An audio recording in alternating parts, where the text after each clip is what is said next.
सबको नमस्कारम। बहुत बहुत धन्यवाद आपने बुलाया मुझे इधर। और ये मेरे लिए इस टाइप का जो बीज मेला होता है तीर्थ क्षेत्र होता है, पिलग्रिमेज प्लेस होता है। एक तो जैसे पहले मैं अभी थोड़ी देर पहले बोल रही थी कि पहले लैंडलाइन फ़ोन था, एक जगह में फ़ोन रहता था और सब लोग घर का बात करते थे, और अभी मोबाइल आ गया, सबके हाथ में मोबाइल। तो ये मोबाइल तीर्थ होता है, ये इस टाइप का जो हमारा बीज मेला जो होता है। आज तक ये बीज को, देसी बीज को पहचानना, ना पहचानने के लिए बहुत सारा प्रयास किया गया है। మ్యామ్ ఏం చెప్తున్నారంటే, ముందు విత్తనాలు అనేటివి ల్యాండ్లైన్ టెలిఫోన్ లాగా ఇంట్లోనే ఉండేవన్నమాట. అంటే నాన్న దగ్గర, ఇంట్లో ఉన్న పెద్దవాళ్ళ దగ్గరనే అధికారం ఆ ఫోన్ వాడడానికి వాళ్ళు అనుమతిస్తేనే ఆ ఫోన్ వాడే అవకాశం కల్పించేది.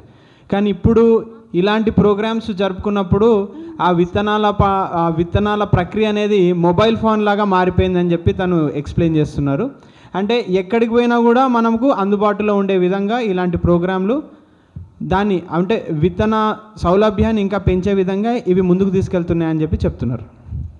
तो इधर बहुत सारे लोग हैं आप में से, और जो लोग स्टॉल लेके भी आए हैं इधर बैठने, जैसे हमारे बीच में पद्मा गारू है, जैकब जी है, और बहुत सारे भाई बहन है जिन्होंने बहुत काम किया इसके बारे में, बीज बचाने के बारे में।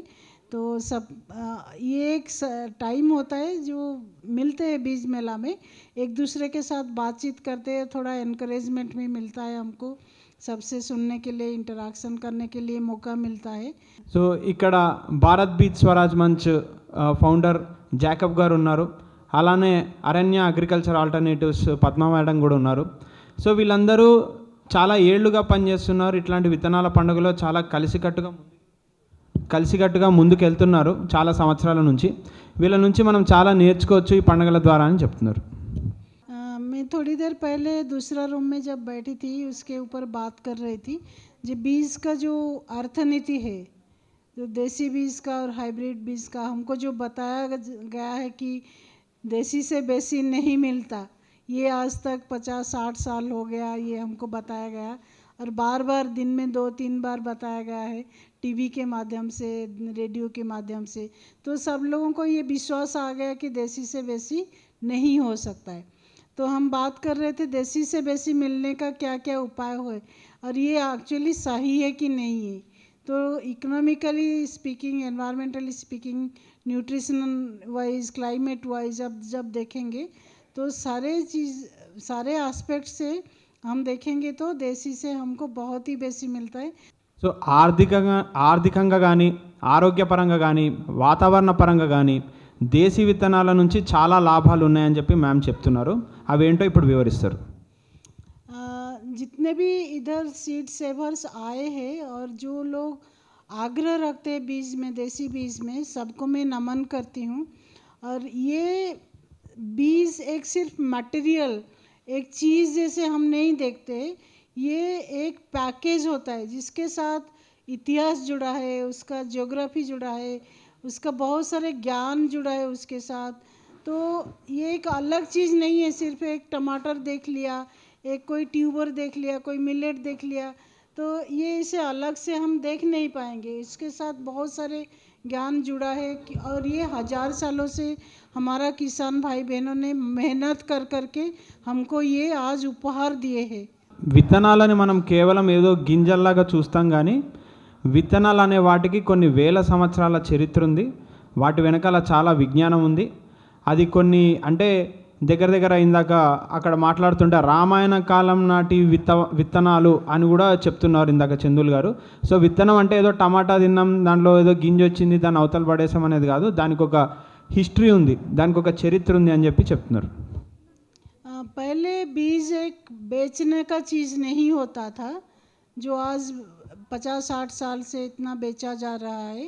तो पहले जैसे ये होता था कि मान लीजिए हम दो पड़ोसी हैं और मेरा लड़की का शादी मैं करने वाली हूँ अगले नवंबर-दिसंबर में या ऐसे कुछ, तो मैं उनको बोलती थी कि दादा मुझे दे दीजिए थोड़ा जो खुशबूदार चावल जिससे हम खिचड़ी या खीर बनाएंगे शादी में।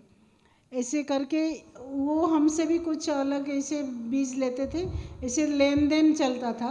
और महिलाओं को एक बहुत अच्छा बीज पैकेट, उनका एक अच्छा बीज पैकेट होता था। जो साड़ी का पल्लू होता था, ये उनका एक बीज का पैकेट होता था हमेशा।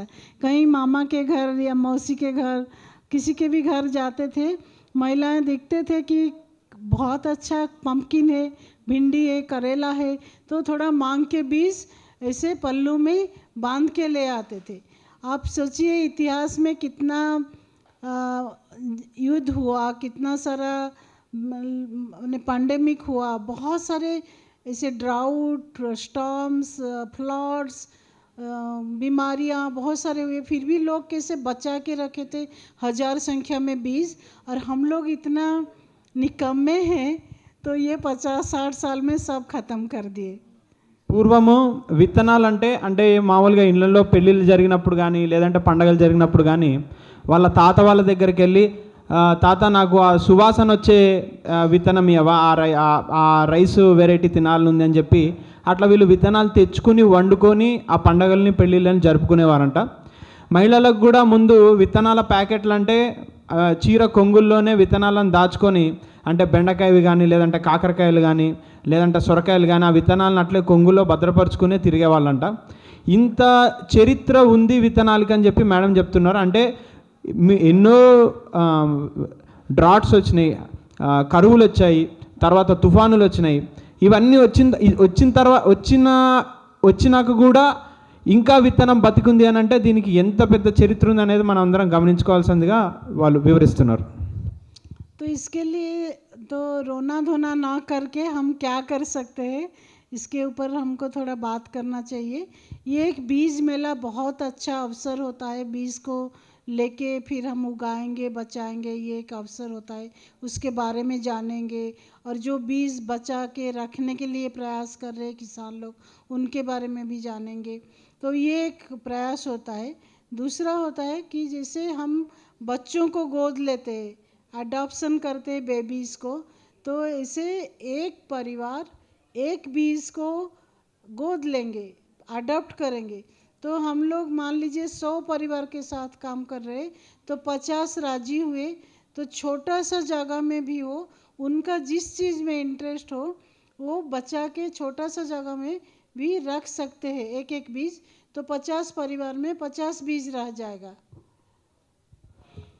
ఇప్పుడున్న పరిస్థితుల్లో అరే విత్తనాలు బతకట్లేదు, ఏం చేయాలి అని చెప్పి ఆందోళన పడకుండా మనం ఏం చేయొచ్చు, ఈ ప్రయాసకు సమాధానం ఏంటి అని మ్యామ్ చెప్తున్నారు. ఏంటంటే ఎట్లయితే మనము అంటే పిల్లల్ని ఎట్లయితే సమాజం అడాప్ట్ చేసుకుంటుందో చాలా కుటుంబాలు, అదేవిధంగా మనము విత్తన వంగడాలను కూడా అడాప్ట్ చేసుకోవాలి. వాటిని కూడా దత్తత తీసుకొని వాటి బాధ్యతను పూర్తిగా స్వీకరిస్తే ఖచ్చితంగా 50 కుటుంబాలు 50 రకాల విత్తనాలని కాపాడుతామని చెప్పి బాధ్యత తీసుకుంటే ఆ 50 రకాల విత్తనాలు అనేటివి వచ్చే తరానికి కూడా అందుబాటులో ఉంటాయని చెప్పి మేడం చెప్తున్నారు.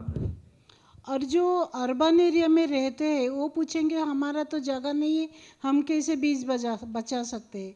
तो उनके लिए भी उत्तर है, ऐसे नहीं कि आप बचा नहीं सकते। आप मान लीजिए कोई हैदराबाद में 4था मंजिल 5वां मंजिल में अपार्टमेंट में रह रहे, फिर भी बचा सकते। इतना छोटा सा बालकोनी है आपके पास, 4-5 गमला रख सकते हैं। आपका जिस चीज़ में इंटरेस्ट है, साग या भिंडी या मिर्ची जिसमें इंटरेस्ट है, उसमें 5 गमला में उगाइए, सब खाइए अपने के लिए।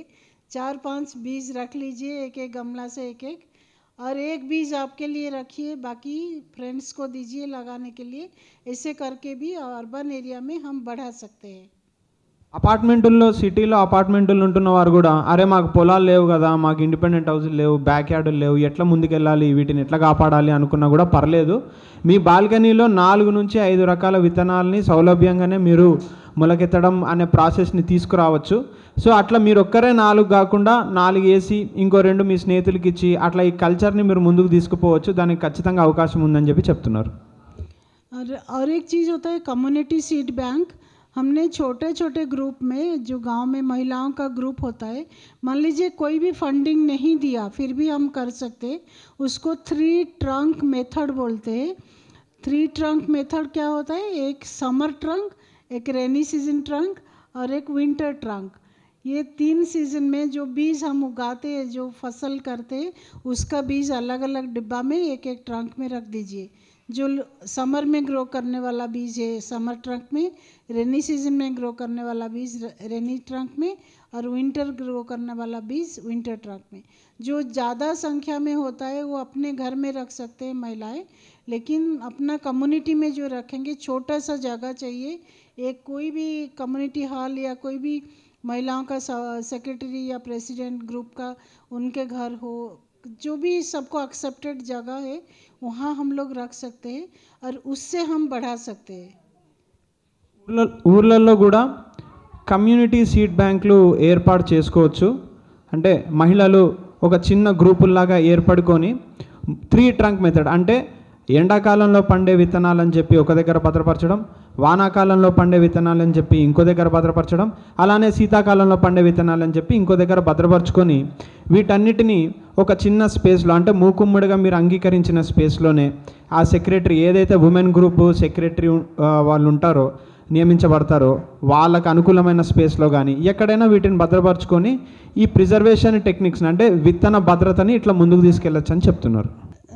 हमारा जो सरकार है उड़ीसा में, उन्होंने एक प्रयास शुरू किया फॉरगटन क्रॉप्स फॉरगटन फूड को फिर बढ़ावा देने के लिए स्कीम के माध्यम से। सो ये भी गवर्नमेंट के तरफ से भी एक अटेम्प्ट हो सकता है। और जैसे जगन्नाथ का मंदिर होता है, श्री जगन्नाथ का मंदिर, वहाँ एक परंपरा है, भारत जो मतलब हाउ टू से इट, द सब कॉन्टिनेंट जो बोलते हैं ना, पहले जो बड़ा भारत था, हाँ अखंड भारत का जो था, वहाँ वो एरिया से बाहर जिस चीज़ पैदा हुआ है उसको कभी भी प्रसाद में यूज़ नहीं करते हैं। तो आज भी जैसे मिर्ची का यूज़ नहीं होता है, टमाटर आलू जो सब बाहर देश से आया है हमारे देश में, वो सब यूज़ नहीं होता है। तो उस टाइप का मंदिर में तो हम लोग फिर ऑर्गेनिकली ग्रोन देसी बीज का इस्तेमाल करके फसल का जो फसल उगाते हैं उसका प्रसादम अर्पण किया जा सकता है।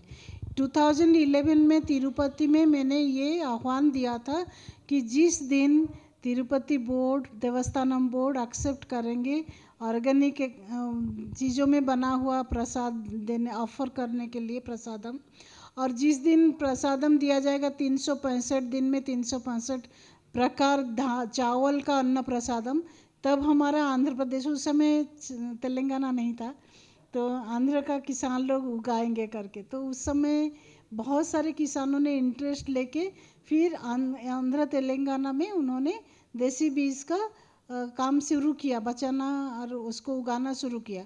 तो हमारा श्री जगन्नाथ मंदिर में अभी गवर्नमेंट ने एक्सेप्ट किया देसी बीज का ऑर्गेनिकली ग्रो करके प्रसादम अर्पण किया करने के लिए, सिर्फ चावल से शुरू किया, बाकी धीरे धीरे वो फिर एक्सटेंड करेंगे। ये गवर्नमेंट का तरफ से भी हो सकता है। పూరి జగన్నాథ స్వామి గుళ్ళో లేదా మామూలుగా ఒరిస్సా ప్రభుత్వం ముందు ఏం చేసిందంటే అంతరించిపోయిన క్రాప్స్ని కానీ అంతరించిపోయిన తినే పదార్థాలను కానీ కంప్లీట్గా వాటిని మళ్ళీ వెనక్కి ఎట్లా తీసుకొద్దామనే ఆలోచన కూడా వాళ్ళ ప్రభుత్వం మొదలుపెట్టింది అని చెప్తున్నారు. అదొకటే కాకుండా పూరి జగన్నాథ స్వామి గుళ్ళో ఒరిస్సాలో కేవలం ఆర్గానిక్ రైస్తో చేయబడినవే, అంటే అఖండ భారత్ అంటే మన మొత్తం కాంటినెంట్లో ముందు నుంచి ఏవేవి ఇక్కడ మొలికెత్తేవి, ఏవేవి ఇక్కడ పండేవి మాత్రమే, యూరోపియన్ క్రాప్స్ కాకుండా, అంటే ఆలుగడ్డ కానీ లేదంటే టమాటా కానీ మిర్చి కానీ ఇవన్నీ మనకు వేరే దేశాల నుంచి, అంటే సౌత్ అమెరికా నుంచి యూరోప్ నుంచి తీసుకొచ్చబడినవి. ఇవి కాకుండా కేవలం మన దేశంలోనే మునుపు ఏమి పండేవో వాటితోనే ప్రసాదం చేయాలనే ఒక నియమాన్ని కూడా పూరి జగన్నాథ స్వామి గుడి వాళ్ళు తీసుకొచ్చారంట. ఇప్పటికీ అది కొనసాగుతుందంట. అదేవిధంగా తిరుపతి దేవస్థానంలో కూడా మీరు ఇదే విధంగా చేస్తారు అని అంటే మేము 300 పై రకాల రైస్ వెరైటీస్ని కూడా పండించడానికి ఆంధ్ర రైతులు రెడీగా ఉన్నారని చెప్పి వాళ్ళు అప్పుడు చర్చలు జరిగినాయని చెప్పారు. ఈ విధంగా ఇప్పటికి కూడా జగన్నాథ స్వామి టెంపుల్లో కేవలం ఆర్గానిక్ అండ్ ముందు నుంచి అఖండ భారత్లో పండేవి మాత్రమే, మనవి మాత్రమే, మన దేశీవి మాత్రమే ఇప్పుడు కూడా ప్రసాదంగా ఇవ్వబడుతుందని చెప్పి చెప్తున్నారు. तो ये सरकार के तरफ से अमृत अन्न जो योजना है, तो वहाँ देसी ऑर्गेनिक चावल को पहले शुरू किया गया है और लैंड रेसेस जो होता है, जो देसी बीज बोलते हैं, लैंड रेसेस को मेन स्ट्रीम में लाने के लिए भी प्रयास किया गया है। तो 4 मिलेट का वेराइटी और एक धान का variety main stream seed system में लाया गया है। तो हमने बात किया कि इंडिविजुअली हम लोग व्यक्तिगत रूप से क्या कर सकते हैं, एक एक करके बीज बचा सकते हैं, कम्युनिटी में इकट्ठा होकर क्या कर सकते हैं, और तीसरा है कि सरकार के तरफ से क्या कर सकते हैं। చాలా ముఖ్యమైన విషయాలు 3 ఉన్నాయి. వ్యక్తిగతంగా మనం ఏం చేయగలుగుతాము అంటే మనం ఒక్కొక్కరుగా ఒక్కొక్క వంగడాన్ని దత్తత తీసుకోవచ్చా, దాన్ని ఎట్లా మనం ముందుకు తీసుకెళ్లాలనేది ఒక పద్ధతి అయితే, రెండోది కమ్యూనిటీ సీడ్ బ్యాంక్గా ఏర్పడి చిన్న చిన్న గ్రామాల్లో కానీ సిటీల్లో కానీ వాటిని మళ్ళీ ఆ విత్తన వంగడాలను ఎట్లా మనం కాపాడుకోవచ్చు అనేది రెండో పద్ధతి అయితే, మూడోది ప్రభుత్వం ఎంత చొరవ చూపిస్తుంది, ప్రభుత్వం ఎట్లాంటి పాలసీల్ని ముందుకు తీసుకొస్తుంది అనేది కూడా దీంట్లో చాలా ముఖ్యమైన అంశంగా మేడం పేర్కొంటున్నారు. संस्था लोग इकट्ठा होके इस टाइप का seed fair, food fair, indigenous food fair ये सब कर सकते हैं। और जिसे बहुत सारे संस्था इंडिविजुअली भी व्यक्ति योगदान करके जिसे भारत बीज स्वराज मंच बना है, इस टाइप का अलायंस भी करके ये काम को आगे बढ़ा सकते हैं. అవే కాకుండా భారత్ బీజ్ స్వరాజ్ మంచ్ లాగా అంటే ఇండివిజువల్ గ్రూప్స్ లాగా వాటిని వ్యాపారంగానైనా అంటే విత్తనాల్ని వ్యాపారంగా తీసుకునే వ్యాపార అంశంగా తీసుకునైనా పర్లేదు, కానీ వాటిని కాపాడాలనే దృక్పథంతో ముందుకెళ్ళే గ్రూప్స్ ద్వారా కూడా మనం ఈ విత్తనాల్ని చాలా కాపాడుకోవచ్చు అని చెప్పి మ్యామ్ చెప్తున్నారు. इंटरनेशनल, नेशनल, लोकल जो भी रूल्स हो, जो भी हो, लेकिन हम अपना बीज को बचा के रखेंगे, क्योंकि हम अपना किसान लोग जो 1000 सालों से ये कर करके हमको ये उपहार दिया है, ये सारे बीज, लाखों संख्या में बीज, उनके पास हम लोग आभारी हैं. तो हमारा कर्तव्य होता है इसको बचा के रखने के लिए. तो बहुत सारे लोग अपना जीवन दान किया इसके लिए. रिचारिया जी है, भाभी लव है रसिया में, तो बहुत सारे लोग इसके लिए बहुत काम किया. तो हम आभार व्यक्त करते हैं सबके लिए और सब किसानों के लिए, और मैं बहुत आभारी हूँ मुझे इधर बुलाने के लिए. Thank you. విత్తనం అనేది కొన్ని వేల సంవత్సరాల నుంచి మన పూర్వీకులు కాపాడుకుంటూ వస్తున్నది. దాన్ని భద్రపరచడం, దాన్ని కాపాడుకోవడం, దాన్ని పెంపొందించడం మన కర్తవ్యము. గాంధీజీ గారు ఎలా అయితే ఎన్వైరన్మెంట్ అంటే ఈ ప్రపంచము, ఈ నేచర్, ఇదంతా మనం పూర్వీకుల నుంచి తీసుకున్న అప్పు అని ఎట్లయితే పేర్కొన్నారో, విత్తనాన్ని కూడా మనం అదే విధంగా చూస్తూ భావితరాలకు కూడా మనం దాన్ని ఒక గిఫ్ట్ లాగానో దేనిలాగానో అందిస్తూ దాన్ని ఎప్పటికప్పుడు కొనసాగించాలని చెప్పి మ్యామ్ పేర్కొన్నారు. Like and subscribe.